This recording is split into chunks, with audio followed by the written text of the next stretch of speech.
नमस्कार, आप देख रहे हैं वॉइस ऑफ महाराष्ट्र। आपके साथ मैं हूं हिना मेहता। चलिए शुरुआत करते हैं आज की खास खबर के साथ।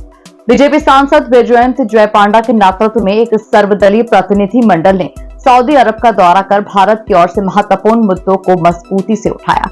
इस प्रतिनिधि मंडल ने सऊदी अरब में बसे भारतीय प्रवासी समुदाय से मुलाकात कर न केवल उनके मुद्दों को समझा, बल्कि भारत की आतंकवाद के खिलाफ जारी लड़ाई को लेकर भी जागरूकता फैलाने का कार्य किया। प्रतिनिधि मंडल ने वैश्विक मंचों पर भारत के मजबूत और स्पष्ट रुख को प्रस्तुत करते हुए भारत सऊदी संबंधों को और सुदृढ़ करने की दिशा में संवाद को आगे बढ़ाया। प्रतिनिधि मंडल के सदस्य और AIMIM प्रमुख असुद्दीन ओवैसी ने इस दौरान पाकिस्तान के द्वारा फैलाए जा रहे भ्रामक प्रचार की कड़ी आलोचना की और सच्चाई को तथ्यों सहित सामने रखा। उन्होंने अंतर्राष्ट्रीय समुदाय को ये संदेश दिया कि भारत आतंकवाद के खिलाफ एक निर्णायक और नैतिक लड़ाई लड़ रहा है और इसमें किसी भी प्रकार की गलत बयानी को बर्दाश्त नहीं किया जाएगा। इस दौरे को भारत की विदेश नीति और वैश्विक कूटनीतिक रणनीति के लिहाज से एक महत्वपूर्ण कदम माना जा रहा है, जिसमें सभी दलों के प्रतिनिधियों ने एकजुट होकर देश की बात रखी। के हेड से हुई, उसके बाद हमारी मुलाकात हुई 2 घंटे तक। आदिल जुबैर जो पहले फॉरेन मिनिस्टर थे सऊदी अरब के, 2 घंटे से उनसे बहुत डिटेल मुलाकात हुई। फिर आज हम 2 थिंक टैंक्स में गए। कल एक थिंक टैंक था, आज एक थिंक टैंक था, और आज हम यहाँ पर जो अरब यूनिवर्सिटी है फॉरेंसिक साइंसेस की, जिसका गुजरात फॉरेंसिक साइंस से MOU था।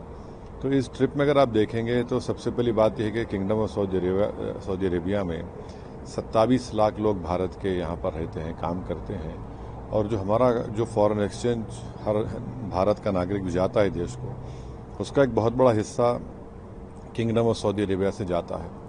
तो 27 लाख लोग यहाँ पर रहते हैं। फिर हम जहाँ भी मिले डेलीगेशन ने उनको बताया कि कैसा टेररिज्म पाकिस्तान की तरफ से किया जा रहा है और कैसा निशाना बनाया जा रहा है भारत के नागरिकों को। तो हमारा ये हमने उनके सामने बात रखी कि पाकिस्तान को FATF ग्रे लिस्ट में दोबारा लाया जाए, और ये तमाम किंगडम ऑफ सऊदी अरेबिया उसका मेंबर है FATF का। 2018 में उन्होंने हमारी मदद की थी। उसके बाद हम देखें कि पाकिस्तान पर थोड़ी बहुत रोक टोक लगी उसके ऊपर। तो अच्छी मुलाकातें रहीं, जिम्मेदारों से बात रही, उनके भी कंसर्न्स थे, हमने उनको बताया। बाज़ ने कहा कि आप बातचीत का क्या मरहला हो सकता। तो ऑल इन ऑल ये तमाम बातें हमने उनके सामने रखी हैं, और हमने इनको ये बताया कि जो पाकिस्तान जो प्रोपेगेंडा करता है कि एक मुस्लिम कंट्री है, हमने उनके सामने ये बात भी रखा कि भारत में 14.5 करोड़ के करीब मुसलमान रहते हैं, और ये उनका बोलना बिल्कुल सरासर गलत है। और फिर हम यहाँ पर उनको ये बताए हैं कि देखिए, पिछले साल जो है सऊदी अरब ने पाकिस्तान को एड दिया 2 बिलियन का। फिर 2024 में सऊदीया ने उनको लोन एक्सटेंड किया 3 बिलियन का। हमने कहा कि पाकिस्तान में तो कोई हो नहीं रहा ना, कोई उनकी इकॉनमी स्टेबल नहीं हो रही, उल्टा पैसा हमारे अपने गरीबों के लिए इस्तेमाल नहीं हो रहा। हमने उनको बताया कि पाकिस्तान अपने डिफेंस का बजट उनका 2.6% है GDP का, और भारत का 1.9% है। तो ये कंट्रास्टिंग हमने बताया कि फिर करीब हमारा $50 बिलियन का उनसे हमारा ट्रेड है, बायलैटरल ट्रेड है।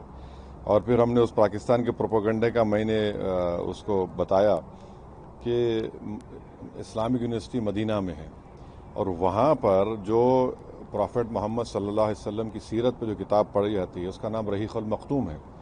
तो उसको तमाम लोगों के कंपटीशन में फर्स्ट प्राइज़ मिला था मुस्लिम वर्ल्ड लीग की तरफ से, और वो किताब लिखने वाला मौलाना सफ़ीउर रहमान मुबारकपुरी रहमतुल्लाह अलैह थे।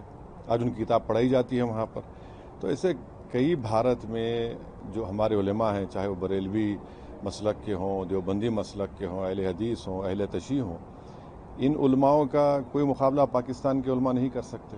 और इन्होंने भारत में तौहीद का पैगाम भी दिया, दे रहे हैं, देते रहेंगे। इश्क़ नबवी सल्लल्लाहु अलैहि वसल्लम की तालीमात से हमको बता रहे हैं, आश्कार कर रहे हैं, और साथ ही साथ हुब्बुल वतनी भी इन मदद से कहा जाता है। तो ये फ़र्क हमने बताया कि भारत में किस तरह से काम किया जा रहा है, मुसलमानों के उलमा जो काम कर रहे हैं, और